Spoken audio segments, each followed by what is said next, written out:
Hello there, everyone, and welcome back to the latest episode of Two Guys and a Kaiju. I am your host, King Goji. And I'm your co-host, Godzuki. Welcome back, everybody, to another recorded episode. Hi, guys. Hello, everyone. Hello. We're really excited to Excited. reveal our identities once again. Yes. I feel like this is a nice little podcast setting. Hopefully we can have more episodes like this. Yes. Once again, maybe don't get used to it because we're experimenting and seeing. Seeing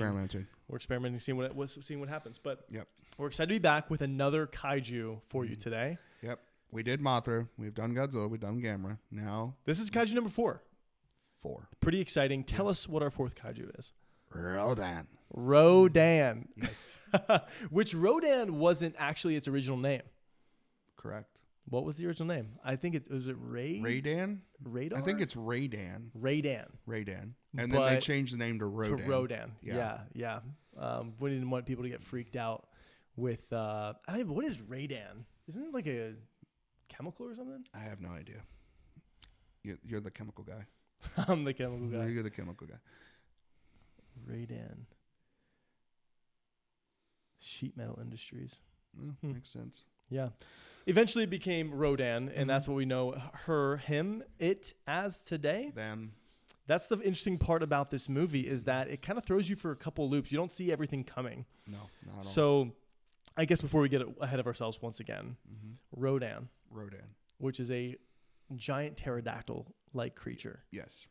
Very intimidating kaiju. Yes. Emerges from the depths of a mine. Correct. So we open up with this little mining town. Yes. Which is, it's just I honestly didn't mind this opener either. Like, as we watch these movies, I'm like, these openers, like, kind of get me. Yeah. Like, we kind of come into some cool shots, setting up the scene, setting the stage. Yeah. We got the mining crew, and we've got a little tiff between two miners. Yeah, they're trying to kill each other. They're arguing. Something's not going well. And so one of them dies in the mine. And we don't know what it is that killed him. We don't know what it is that killed him, but we think it's this other guy that he had. Correct. Yeah. But this whole time, we're expecting it to be Rodan. You're expecting it to be this monster. It's the old bait switch. Old bait and switch. Yep. And interwoven in here, we have like our main character and a love interest, who's got his like fiance. Yeah, and it's the guy who was killed. That's her sister. His sister. Yeah. Yes. So they're very interested. And they got a lot at stake. Yeah. And so they send an expedition into the mines. Classic, kind of like Mothra. Yeah. And we eventually see the creature that's been killing all these people in the mines. Mutilate them. Yes. Mutilating the corpses. Which it shows up in a funny way because our lovers are at home kind of talking about things. Yeah. And the guy is kind of saying how he thinks that her brother-in-law or her brother is innocent, that he didn't actually kill this guy. Yep. And lo and behold, this creature pops out from around the corner. And it's not Rodan. It's not. What is it? Meganula. It is like this ant creature. It's like it's with a tail. It's this giant ant scorpion thing. Yeah, it's more or less it's an ant scorpion. Yeah. It's basically a cross between a crab if it was with a ant. Yeah. It's got those pincer claws. Yeah, pincer claws. It's got a little funny high pitched like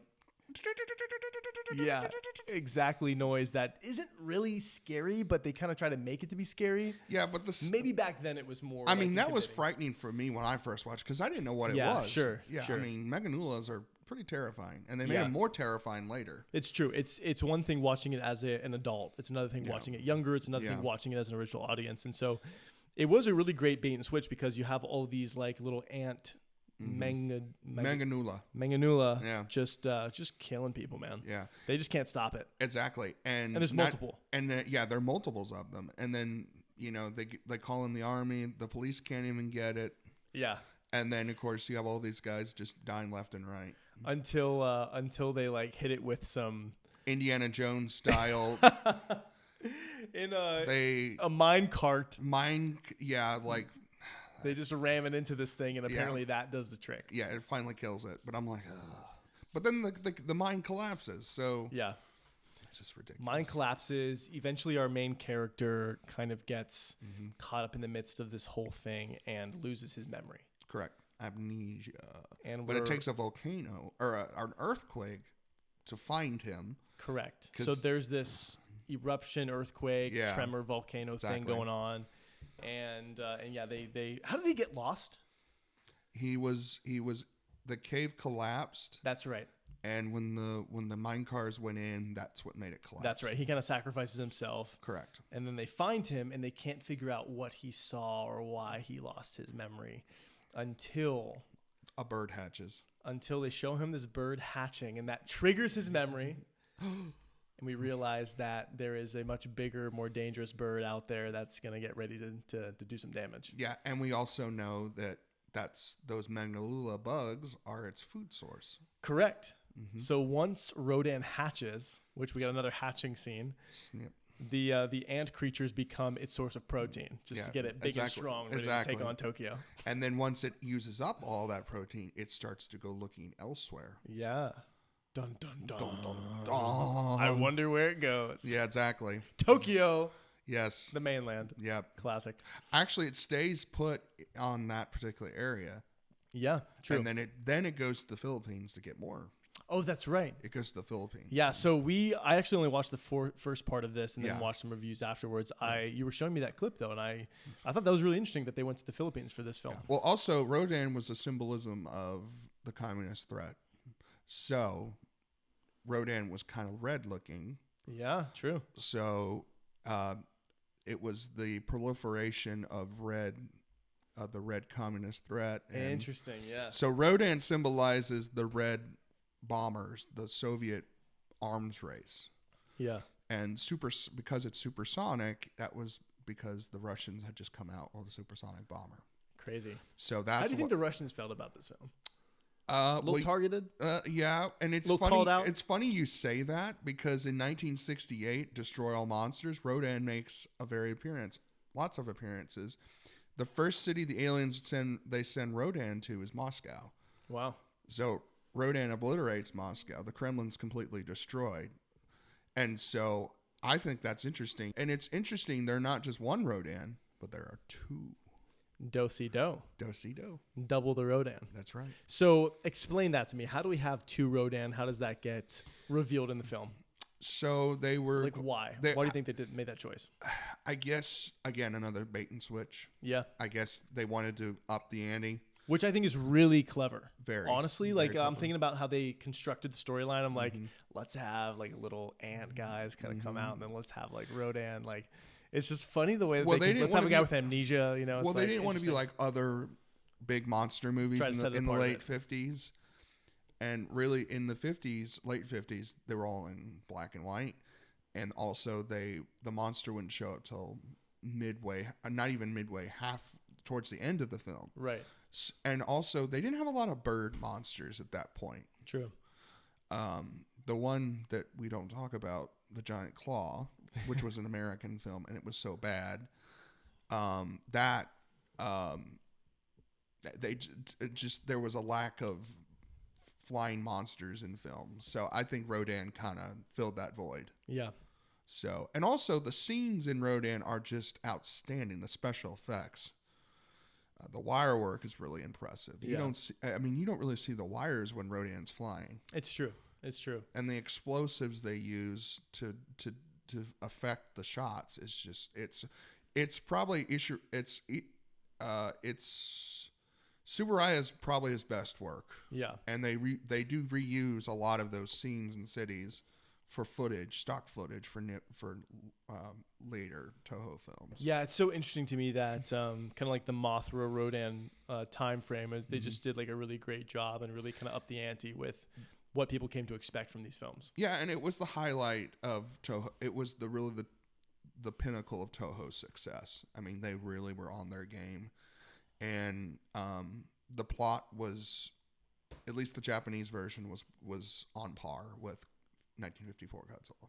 Again, it was like Mothra. It was just so good. So explain to me, because one of the things that sets Rodan apart a little bit is its own love interest. We have the kind of love interest in the humans reflected to the Rodan. So why don't you explain a little bit to me, like, and to our listeners, how this kind of sets Rodan apart? Because there's no like female Godzilla. No. Yeah. There can only be one. We have a son of Godzilla. an abomination to mankind. We don't know where his mother is. No, he's just an abandoned child that he had to adopt. We don't talk about that. Oh, anyway, man. So Rodan, we know that Rodan has at least a mate, a female and a male. Right. And there were possibly other eggs in that mine. True. Which also explains how they kind of explain how in Ghidorah there was another Rodan. So there probably were multiple eggs. Which always helps. If you're going to try to rebirth a monster, just have another egg. Exactly. Also, Game of I Thrones also does think it. the atomic test really affected Rodan and probably prematurely awakened them. Yeah. Also, the mining that they were doing also may have awakened Rodan. Like the dwarves who mined too deep and awoke the Balrog. Exactly. Yeah. That's exactly what happened. Yeah, right. So, and it also, when the bugs were they were awakened by excessive mining. Right. Which triggered the egg to hatch. So, and also Rodan's mate was probably in the next cavern.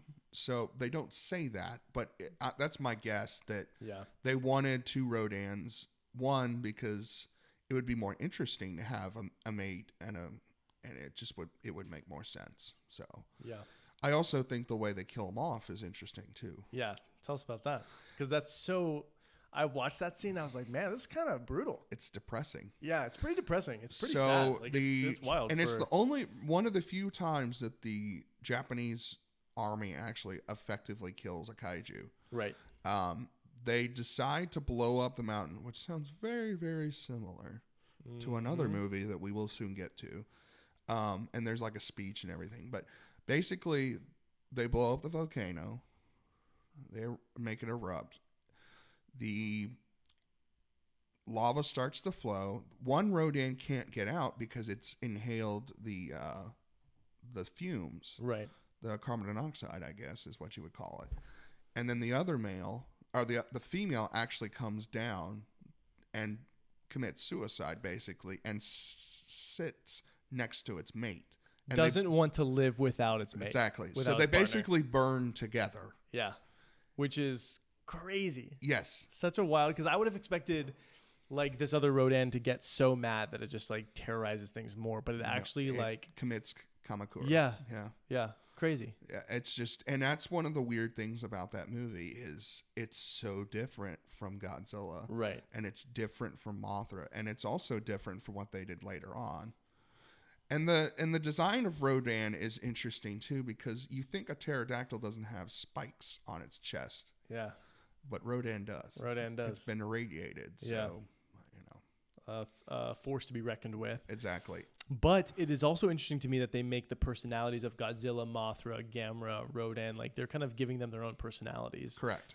So from Rodan, we kind of learned that its relationship between the two of them is more important than its relationship with anything else. Correct. And with Mothra, it's its relationship with the island and with the fairies. I always forget their names. The Shobijin. And then with Godzilla is kind of an entity in and of himself. But his relationship also is kind of with Tokyo. His relationship is with Japan almost. Well, and briefly we'll say Godzilla. Godzilla is... he's like a salmon returning to his home. Mm-hmm. Right. Godzilla's ancestrally and his home. Yeah. So he's going to go back to where he thinks no matter what. Exactly. Yeah. Mm-hmm. So. Yeah. Yeah. Rodan technically is from Japan. So I would think a little similar to Godzilla in that sense. And Rodan would have liked to destroy more cities, but it's interesting that the female Rodan decided to just die with its mate. What do you think about the military, the choice of letting the military kill a kaiju? I'm sure that was a pretty different thing for the audiences to see. Yeah, well, that's the first time they did that. Well, they kind of killed off the original Godzilla, right? Well, it was a scientist. Mm-hmm. It wasn't actually... It wasn't the military. It wasn't the military. Yeah, that's right. And it would not be the last time. I think there's only two times that the military actually did a decent job killing a monster. Go figure. So, I mean, and Toho, it's a criticism of that period because they wanted to look like the military wasn't competent. Yeah. Which is also kind of a political Maneuver. message in itself. Was Honda directing this one? Yes. Okay. Yeah. And E.J. Tsuburaya was special effects. Yeah. Haru Nakajima. Those guys crushed it, man. They did. Like, just living legends. Yeah. And, Rodan wasn't just a flying prop. They had a suit, too. Yeah. So Haru Nakajima, who had played Godzilla and the larva Mothra, was Rodan. Oh, no way. Yeah. Dude, props to that guy. Yeah. Unbelievable. He was just a great actor. Survived a lot of pyrotechnics. Almost drowning several times, too. Yeah. He almost drowned in that scene where you see him, one of the cables broke. Oh, really? During filming. And if you look, he's kind of wobbly. One of the wires broke. He almost drowned. Wow. In that little pool sequence. And luckily, when they were setting fire to the set, they said that, well, of course, they didn't have a suit, but they originally were going to make him stand up and be in the fire. And I believe what Honda's wife's, Kimi Honda, said was they decided not to do it because they had too big of a risk. Well, that, and I think they learned their lesson from the original Godzilla not to put explosives near a person too much. Yeah. But then they did that again. It's a pretty good lesson. Anyway, with Gore. If you're listening, kids, don't put explosives. Exactly. Do not put explosives on yourself. Yeah. They did that with War of the Gargantuas, and Nakajima was not happy. He said, "Well, we did this once before, and it did not work out. We're not doing this again." And they did it anyway. So go figure. Yeah. So I think suit action is a lost art. Yeah. So yeah, we just don't need it anymore, really. However, shout out to Benedict Cumberbatch acting out Smog. Yeah. Because they put those little green things in that bodysuit on. And they did that with Shin Godzilla too. So suit action is still relative. It's evolved. It's evolved. People don't really want to watch a guy in a rubber suit nowadays. But we have to base it off of something, and that comes a lot of times through actors. And I agree. It's pretty amazing. I agree. Yeah. And shout out to special effects guys and how much that has evolved as well. Like it is really like pretty amazing to watch history with these films, these kaiju films, and then to consider where it is today. And in last podcast, we gave a shout out to the Godzilla King of the Monsters movie in 2019, where you can see Mothra. You can also see Rodan. And they're fighting each other. And it's pretty cool. It is pretty cool. Yeah, we definitely recommend you guys go check that out. Yeah, please watch that. It's also wild to see how much it's progressed over the years. Also, if you really like just an all-out brawl, I would watch Destroy All Monsters and see Rodan just demolish Moscow. It's just hilarious. And to see... And now, Destroy All Monsters, Rodan takes on Moscow. And then I would also think the best part in that whole movie is when the UN gets blown up by Godzilla. That's just the best part. Yeah. Because they're so useless. Why need a UN? Oh, okay, we'll just blow it up. Godzilla just takes it out. And to have Rodan, literally, when you have... The messaging in all of these movies, man, it's just like so... It's crazy. Yeah. Well, I'll say this last thing, and in Ghidorah the Three-Headed Monster, Rodan picks up larva Mothra, and they're spraying silk on King Ghidorah. So they tag genius. It's just hilarious. And so Godzilla pulls Mothra larva by the tail. So they're like, "Hey, hitch a ride on me." It's something you have to see. Dude, you would think that they would run out of ideas of what to do with these kaiju, but no, they keep coming up with or stuff. You play volleyball with a rock. Yeah. You got Mothra, or you got Godzilla and Rodan pecking rocks at each other. It's just great. Yeah. So just great. And then they're cursing at each other. So it's just wonderful. My gosh. I don't want to work with him. He's an idiot. What a history. Yeah. What a crazy history. What a legacy. For all these monsters. Yeah. Yeah. So we close out the podcast typically with a by giving a ranking. What do you think for Rodan? I'm going to be reasonable this time. Mothra did take my best rating.